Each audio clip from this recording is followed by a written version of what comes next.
Muito bem, meus irmãos e irmãs, saudações. E aí, tudo beleza? Pois é, estou aqui no intervalo de comunidades. Minha paróquia, a vida continua. Estamos atendendo o nosso povo, nossas comunidades e não paramos, né? Não paramos. Porque o que o nosso povo mais precisa é desse conforto, dessa assistência espiritual que a igreja pode dar, né? Nós que precisamos saber o que é essencial na vida das pessoas, na nossa vida, na vida do nosso povo. Nós, da igreja, os pastores da igreja, né, os padres, os bispos, é que precisamos saber o que é mais essencial.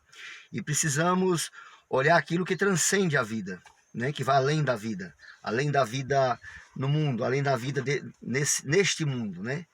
Então, é, o alimento espiritual, a palavra de Deus, o olhar para a eternidade, olhar para o céu, a vida além do corpo, a vida além do alimento e das coisas desse mundo, a vida mesmo em plenitude, como Jesus dizia: eu vim para que todos tenham vida em plenitude, não é vida meramente terrena. Então nós estamos aqui, precisamos saber o que é ter essa resposta para o mundo, que está tão aflito, né, amedrontado, em pânico, né, enlouquecido, e nessa expectativa toda por remédios, e para uma doença que todos estão apavorados diante disso há muito tempo. Nós temos um remédio que nos dá paz, nos dá tranquilidade, nos cura, nossa alma, não só o corpo, mas a alma, o nosso psiquismo, a nossa emoção, cura nossas relações, cura o mundo, que é Cristo, é Jesus. Nós temos Ele, e nós temos que anunciá-lo, nós podemos anunciá-lo, nós temos a palavra dele, nós temos a presença sacramental, verdadeira dele na nossa vida. Muito bem, estamos aí nessa caminhada. Alguém me perguntou ontem, ontem foi o dia da Santa Mãe de Deus, né, de Santa Maria, Mãe de Deus, proclamarmos Nossa Senhora, Santíssima Mãe de Deus. E alguém me perguntou, um protestante, né, uma moça, uma senhora protestante, perguntou: padre, Maria teve apenas um filho ou teve mais filhos? Ela me perguntou. Maria teve mais filhos ou teve apenas um filho? Olha a preocupação das pessoas, né? O olhar raso, superficial das pessoas em relação à fé, em relação a Nossa Senhora, em relação a Deus, em relação à ação de Deus, sabe? Em relação às coisas espirituais, o olhar raso. Nossa preocupação de católicos, meus irmãos, em relação a Nossa Senhora, não é se ela teve mais filhos ou menos filhos, ou só Jesus, né? Nossa preocupação primordial, nosso olhar primordial para Nossa Senhora, ela será a mãe de Jesus. E, antes de tudo, ela merece honra, ela merece todo o respeito, todo o amor da nossa parte, porque ela é a mãe do Senhor. É a mãe do Senhor, como dizia Isabel na visita de Maria a ela, quando o anjo Gabriel anunciou que ela ia ser a mãe, né, do Salvador, e falou que Isabel estava grávida, né, também por ação, por graça de Deus. E ela foi visitar Isabel. Isabel exultou no Espírito Santo. O Espírito Santo revelou para ela naquele momento o que estava acontecendo. E ela disse: como posso merecer que a mãe do meu Senhor me venha visitar? Então, essa é a primeira coisa que nos leva a ter um grande amor, uma grande devoção, um grande respeito, uma grande veneração por Nossa Senhora, pela Virgem de Nazaré, pela Virgem Maria, porque ela é a mãe de Cristo, de Jesus, é a mãe de Cristo, é a mãe do Filho de Deus, a mãe do meu Senhor, e que honra tê-la na minha casa, como o Espírito Santo inspira Isabel a dizer. Primeira coisa é isso, ela merece todo o amor, né, e todo o acolhimento da nossa parte. Por isso, o anjo disse para José: não tenha medo de receber Maria em tua casa, porque o que nela está sendo gerado vem de Deus. Ela dará à luz um filho e ele será o salvador do mundo. Ele vai salvar o teu povo o seu povo dos seus pecados, né? Então, olha que grandeza. Não tenha medo de receber Maria em tua casa, porque o que dela foi gerado vem de Deus. Ela deu à luz um filho que vai salvar e salva o seu povo dos seus pecados. É esse a importância de Nossa Senhora. Ela trazer para nós o Salvador, o Senhor, o Redentor. E alegrar o nosso coração, como alegrou a vida fez Isabel exultar e tantas outras pessoas. Bom, vem outras situações. Essa é a primeira coisa. Agora, se Maria teve somente Jesus ou outros filhos, a igreja é categórica em afirmar, é doutrina, Maria só teve Jesus, só teve um filho, né? Jesus. Quando na Bíblia se fala de irmãos de Jesus, nunca fala de filhos de Maria. Tem hipóteses que sejam algum filho de José, talvez, né, que ele tenha tido de outra situação, mas isso é só uma hipótese. Mais forte mesmo é que na Bíblia não existe a palavra primo, sobrinho, tio, sempre é irmão para toda relação parental. Toda relação parental é irmão, é nosso irmão. Então na Bíblia somos irmãos porque somos parentes, somos irmãos porque proclamamos a mesma fé, somos irmãos porque fazemos parte do mesmo povo, o povo de Israel, o povo de Deus. Somos irmãos. E aí vai. E outras situações, né? Jesus, em outro momento que Maria chega e quer falar com ele, e ele pergunta, quem é a minha mãe, quem são os meus irmãos?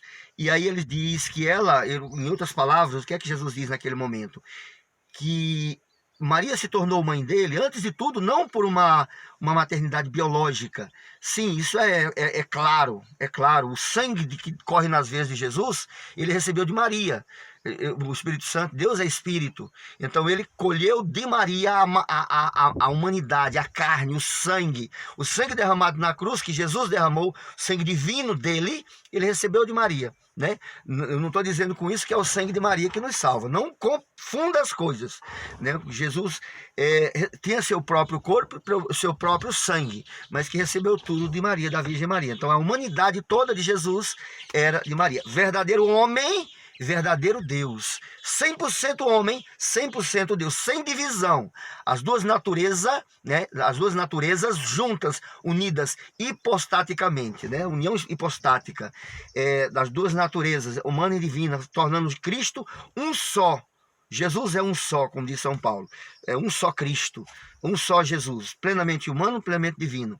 E aí isso é proclamado no concílio, nos concílios da igreja, né? De Nicéia e Constantinopla, isso é proclamado, verdadeiro Deus e verdadeiro homem, gerado, não criado, consubstancial ao Pai, né? E aí vai. Diante da cruz, Jesus olha diante ele pregado na cruz, está lá a sua mãe em pé, e do lado dele o discípulo que tinha experimentado o seu amor, o amor de Deus, tinha experimentado mais profundamente o amor de Cristo, o discípulo amado chamado, né? E Jesus, ele olha e diz para o discípulo, eis aí a tua mãe, eis aí o teu filho. Eis aí a tua mãe com o discípulo, e eis aí o teu filho com o discípulo amado, né? João 19, 25. E a Bíblia diz, né, o texto diz que a partir daquele momento João levou Maria para a sua casa, e, né, para cuidar dela. Evidentemente isso aí foi uma entrega mesmo de cuidado ao discípulo e para cuidar da sua mãe. Se Jesus tivesse outros filhos, evidentemente que os filhos deveriam ter a obrigação de cuidar da mãe na morte do filho mais velho, que no caso seria Jesus.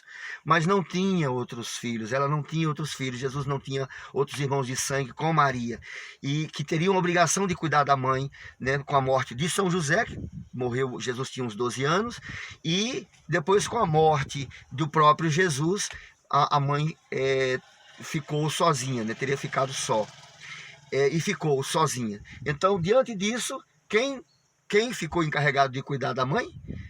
O discípulo amado, porque Jesus não tinha outros irmãos. Jesus teria a obrigação de deixar o irmão mais velho cuidar dela, mas não tinha. Meus irmãos, são muitas evidências que mostram que Maria era... e é o dogma da virgindade, antes, durante e depois do parto, que é a virgindade perpétua de Nossa Senhora. E aí, uma coisa muito importante que precisamos frisar aqui, é preciso olhar as coisas divinas com um olhar mais espiritual. Não dá, meus irmãos, para ficar olhando as ações de Deus, a ação de Deus, por exemplo, na vida de Nossa Senhora, da Virgem Maria, dos apóstolos, de Jesus, com um olhar tão terreno, tão rasteiro, tão mundano.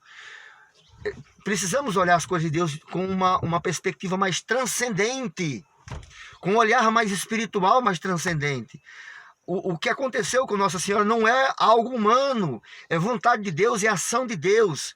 Tem um pastor aí, o tal de Cláudio Duarte, que disse uma coisa burríssima um dia desses. Ele disse, Maria não pode ser a mãe de Deus, porque ninguém pode ser filho de quem é mais novo, né? Ou ninguém pode ser mãe de quem é mais velho. É uma burrice muito grande, porque Deus pode fazer aquilo que Ele quiser. O que aconteceu com Maria não é ação humana, não é uma obra humana, é obra divina, obra de Deus. Ela se torna mãe de Deus porque Deus quis assim. Foi assim que Deus quis. E eu vou fazer o quê com isso?